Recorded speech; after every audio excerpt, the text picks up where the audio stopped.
Hello everyone, this is Ben Asfez, your Tiki specialist.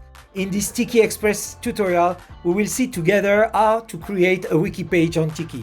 If you don't know what is Tiki, what is open source, or if you want to see more of my video tutorial or know more about me, just check the description down below and you will find link there. Of course, as you know, like, share, subscribe. As you can see, this is a brand new Tiki. I just logged as admin, and in the left menu I go on the wiki item, create wiki page, I give it a name, and I press create a page. So now I can add some content. Another quick way to add a new page on the fly is to use the wiki syntax. Between double parentheses you can put any text you want. My new second page should be my second new page, whatever.